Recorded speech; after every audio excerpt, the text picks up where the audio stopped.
Biar coba seru di sini review ini kita akan bahas kenapa Vivi akan memakan Nikio Nikionomi di penghujung cerita One Piece dan kembali bergabung dengan topi jerami. Nah, mari tanpa basa-basi lagi kita langsung saja wadaw.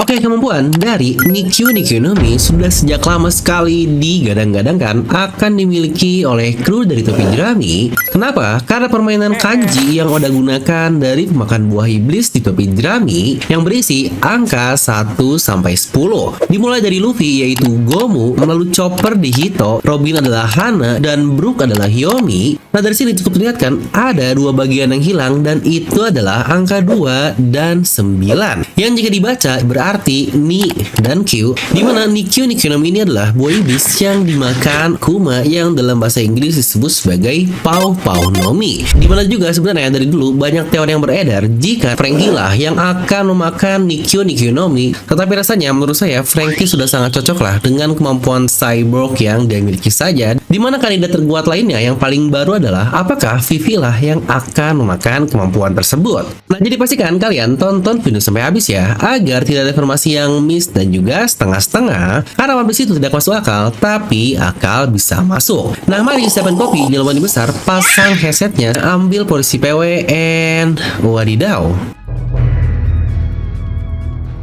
Nah, oke, kalau Nikio Nikionomi dimakan oleh Kuma, kenapa kok nggak Kuma aja sih yang join ke bajak laut topi jerami, bang? Ya rasanya kalian semua tahu lah jawabannya, hampir nggak masuk akal sekali jika Kuma bergabung ke bajak laut topi jerami. Tapi bukankah dia juga bagian dari anggota revolusioner yang dimiliki oleh ayah dari Luffy? Terus siapa lagi nih kru yang mengisi posisi untuk Nikio Nikionomi ini? Yang sesuai yang sudah kita bahas tadi, dia adalah Vivi, dan terutama juga Vivi ini kan pernah menjadi bagian dari nakama Luffy, yang bahkan tidak pernah ada juga pesta perpisahan yang secara resmi jika Vivi bukan lagi nakama, karena kita semua tahu kan Vivi ini tidak mengikuti lagi kapalnya, itu pun untuk suatu urusan diplomatis dari negaranya Alabasta yang akhirnya dia harus tinggal di negerinya tersebut. Tetapi kita juga tahu karena suatu hal lain terkait Alabasta ini yang sangat-sangat mungkin sekali Vivi akan kembali mengikuti Luffy, dimana kita akan fokus dulu untuk membahas kenapa Nikio Nikionomi adalah buah iblis yang sangat-sangat luar biasa, dimana sebenarnya ada alasan kenapa dunia One Piece ini terasa sangat luas sekali, bukan hanya dari jarak dan sebagainya, tetapi dari betapa susahnya bagi satu orang untuk dapat berlayar dari satu tempat ke tempat yang lainnya. Ya, di luar Grand Line saja, ternyata di Lautan Biru sudah se-ekstrim itu. Contohlah adanya monster laut di dekat kampung halaman Luffy. Apalagi di Grand Line yang kita semua tahu lah ya, kita tidak bisa berlayar bebas, bukan hanya karena monster laut yang lebih banyak saja dan cuaca yang ekstrim, tetapi kita juga tidak bisa asal berlayar karena adanya medan magnet yang sangat aneh dan kita hanya bisa berlayar menggunakan log post, yang bahkan di New World kita menggunakan 3 log post yang berbeda, dan untuk log post ini bekerja di medan magnet dari tiap pulau yang akan dikunjungi. Yang tidak hanya itu, satu hal yang sangat unik dan sangat menarik juga menurut saya adalah dimana butuh waktu untuk mencatat medan magnet yang dimiliki oleh pulau agar mereka semua bisa pergi ke pulau-pulau selanjutnya, yang bahkan ada yang hanya butuh beberapa jam saja, tetapi ada juga yang butuh beberapa tahun seperti di Little Garden. Jadi lagi-lagi kemampuan Nikio Nikio ini yang dapat berteleport kemanapun dengan sangat mudah, tentu saja sangat luar biasa dan sangat berguna sekali di dunia One Piece, dimana memang untuk saat ini hanya ada satu rintangan besar lah yang membuat mereka tidak bisa bergerak dengan bebas, dimana adanya Red Line yang menghalangi seluruh dunia ini, yang tentu saja bagian ini akan cukup masuk ke mega teori lain yang akan kita bahas juga terkait penghancuran dari Red Line. Jadi pastikan kalian subscribe ya agar tidak tertinggal mega teori yang lain. Nah, kembali ke lautan One Piece, dimana dari sisi dunia pun bahkan bisa dibilang tidak ada yang namanya kebebasan atau freedom dalam berlayar. Dimana dari lautan biru bisa ke daerah lain pun mereka harus melewati Calm Belt, dimana di Calm Belt ini tidak mungkin kapal bisa berlayar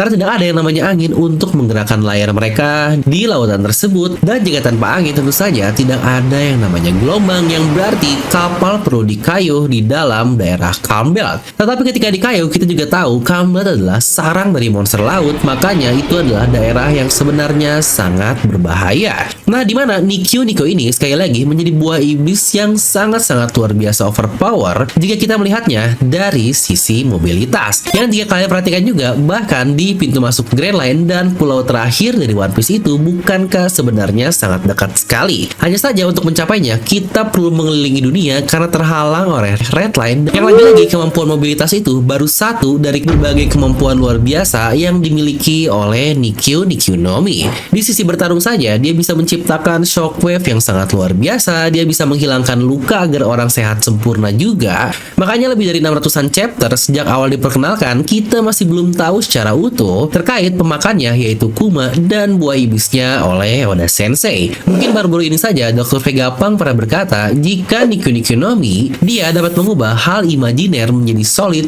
Yang sebelumnya saya juga pernah berteori, apakah buah iblis Kuma lah ada hubungan dengan terciptanya buah iblis di zaman dahulu.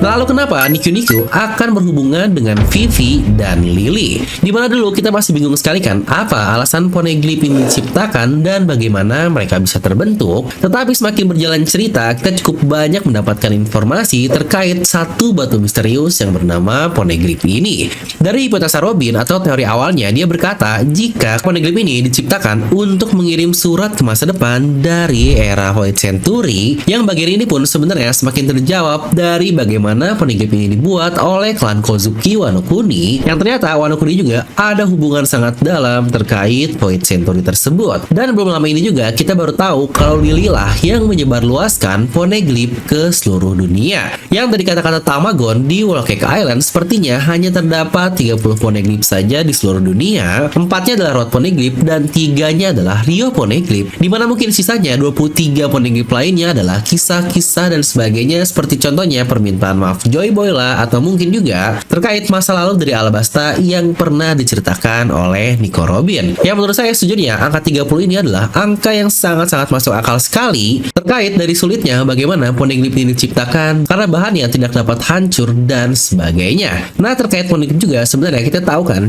jika Poneglyph ini dapat dipindahkan atau dibawa dari satu tempat ke tempat yang lain, seperti bagaimana Jinbei di cover story membawakan Poneglyph untuk Big Mom. Tetapi dari bagaimana akhirnya tersebar sangat-sangat jauh sekali di seluruh dunia, yang menurut ibu itu adalah perbuatan dari Lily yang menjadi dosa terbesarnya, dan satu-satunya yang kepikiran oleh saya tentu saja jika Lily dulunya adalah pemakan Nikyu no Mi. Dengan medan laut yang tadi saya bilang sangat-sangat berbahaya sekali, akan sangat mudah jika memiliki kemampuan dari Nikyu no Mi. Dan menurut saya ada alasan sangat menarik kenapa Lily lah pemakan Nikyu no Mi, karena kita pun tahu kan Alabasta ini sangat identik sekali dengan kerajaan Mesir di era kuno dunia kita. Dan kita tahu di era Mesir itu, kucing adalah salah satu hewan sakral yang bahkan dijadikan sesuatu yang sangat luar biasa, yaitu Sphinx yang sangat terkenal. Dan Nikyu no Mi atau Paunom ini bukankah sangat identik dengan bentukan kucing? Dan jika Lily sebagai ratu yang akhirnya didewakan dan diagung-agungkan, bukankah lagi-lagi itu juga sangat masuk akal sekali?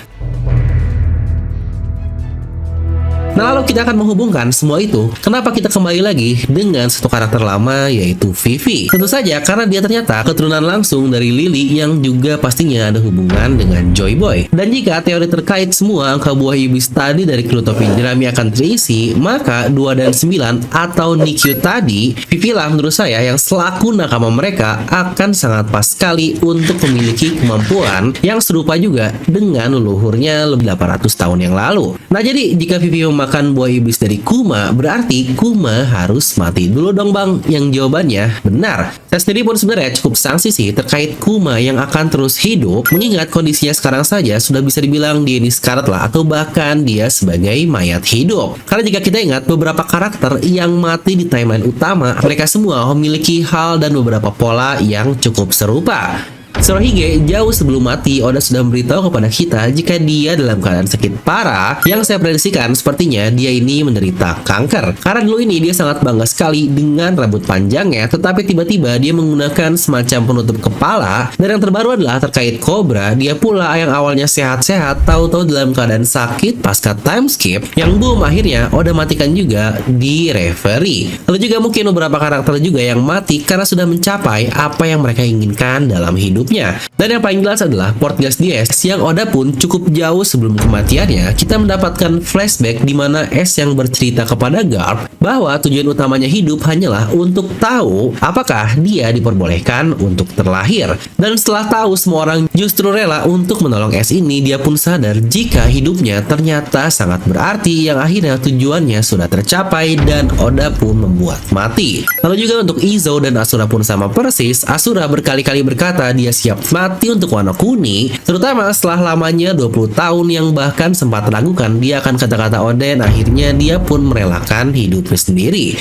Untuk Izo pun sama, dia pun berkali-kali sudah berkata dia beberapa kali melewatkan kematian karena meninggalkan Oden bersama Shirohige. Serta Pedro juga dia mati untuk mewujudkan impian leluhurnya terkait akan datangnya Dawn atau Fajar, di mana itu adalah beberapa alasan karakter protagonis yang mati di timeline utama. Nah untuk Kuma pun sama, dia lagi-lagi bisa kita bilang sebagai mayat hidup yang sudah sekarat lah. Apakah nantinya dia akan dimatikan dan Nikyu akhirnya akan dipegang oleh Vivi yang siap kembali ikut join menjadi nakama? Maka paralel akan serupa antara Lily yang dulunya nakama Joy Boy dan sekarang juga Vivi yang nakama dari Joy Boy. Coba kalian langsung tuliskan pendapat kalian ya di kolom komentar. Atau mungkin juga jangan-jangan di mana 29 ini bukanlah Nikyu melainkan Nika yang akhirnya dimakan oleh Luffy. Tetapi sebenarnya jika itu adalah boy best Luffy, toh dia juga sebenarnya adalah Hito Hitonomi atau Hito yang sama dengan Chopper kan. Lagi-lagi coba tuliskan pendapat kalian ya.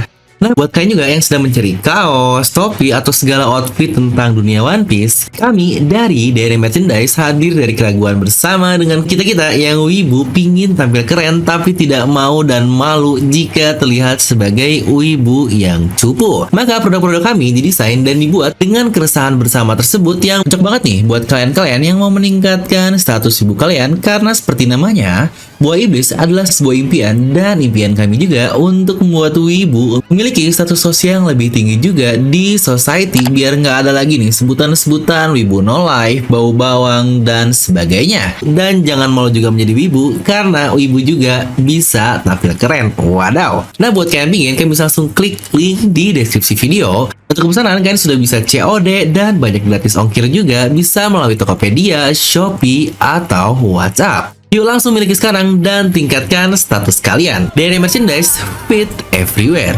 Nah jadi itu untuk video kali ini, kalian bisa tuliskan pendapat kalian di kolom komentar di bawah. Dan seperti biasa, semoga kalian terhibur dengan video ini. Like aja kalian suka, dislike aja kalau suka, jangan lupa untuk subscribe dan juga share ke teman kalian. Gue Devil pamit and I'll see you guys next time.